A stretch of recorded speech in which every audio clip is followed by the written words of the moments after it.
28. augustā Ventspilī tikās ar Lembergu, ministra prezidenta Laimdotu Straujumu. Galvenā tēma bija, kā sadalīt Eiropas fondus un valsts fondus par labu, tai skaitā Ventspils pašvaldībai, brīvostai. Es Straujums kundzei ieteikt nebaidīties un pieņemt drosmīgu lēmumu. Nākamās ministra kabineta un koalīcijas padomas sēdes noturēt pie cienījumiem, šiem valsts cienījamākiem pilsoņiem. Matīs cietumā, Centrāla cietumā, pieņemsim par bērnu jautājumiem. Es domāju, ka godam mēs varētu parunāt ar Imants pedofilu, par enerģētikas jautājumiem ar ļoti cienījumu Kārli Miķelsonu kungu, par dzelzceļa jautājumiem ar Uģu Magonu kungu. Protams, Lembergs, ar kuru jau mēs tiekamies un apspriežam, kā labāk mūsu valstī attīstīties, kā atņemt pēc iespējas vairāk naudas pensionāriem, bērniem, skolotājiem, policistiem, lai tiktu Lemberga kunga interesēm.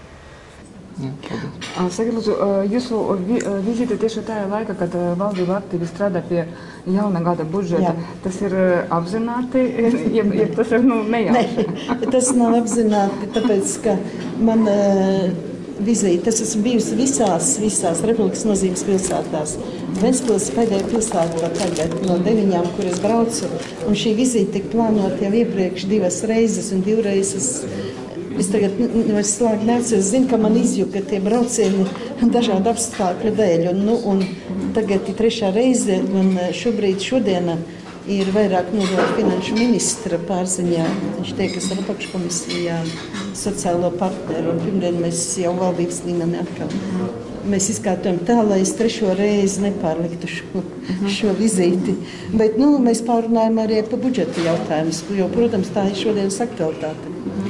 Straujums kundze, jūs šodien 3-4 stundas runājāt ar smagos noziegumos apsūdzētu personu, tiesiski ierobežot cilvēku par valsts Eiropas Savienības budžetu. Es runāju ar pašvaldības vadītāju. Ar pašvaldības vadītāju. Tad jūs uzskatāt, ka Lemberga kungs šodien pildīja pašvaldības vadītāju funkcijas? Šodien es runāju ar pašvaldības vadītāju un ar Ventspils domu. Viņš strādāja, šodien. Viņš pildīja. Mēs diskutējām. Kāda ir jūsu doma, kāda ir jūsu viedoklis par korupciju, īpaši tranzīta nozarē, un vai jūs arī apmeklēsiet Magoņa kunga cietumā, lai runātu par dzelzceļu? Kāpēc lai es Magoņa kungu apmeklētu? Jūs šodien apmeklējāt Lemberga kungu, kuram ir izvirzīts jau apsūdzības. Magoņa kungam nav. Es neredzu šobrīd vajadzību runāt par Magoņa kungu saistībā ar Ventspilu. Jā. Vēl jautājums attiecībā par budžetu un par Ventspils brīvostas pārvaldes budžetu. Šajā budžetā ļoti liels naudas summas tiek tērēts neracionāli, neatbilstoši likumam.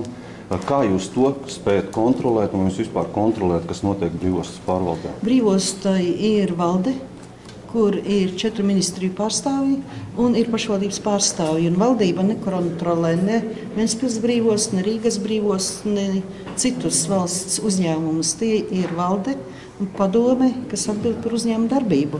Un ja šeit ir problēmas, tad valdei tas ir jāzina un jāstrādā.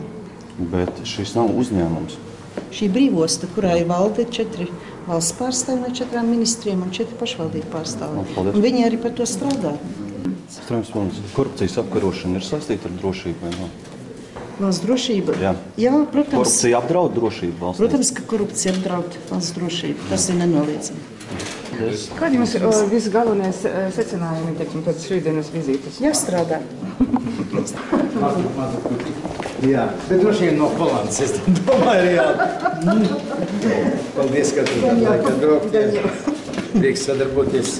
Vai vienīgais no šitiem vajag uzmanīties, tie nav izdarbojuši. Un te ir kaut kāds brīvos un arī mūsu kaut kādu vāzi.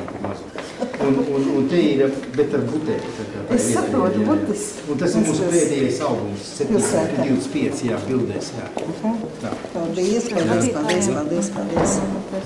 Kur ir arī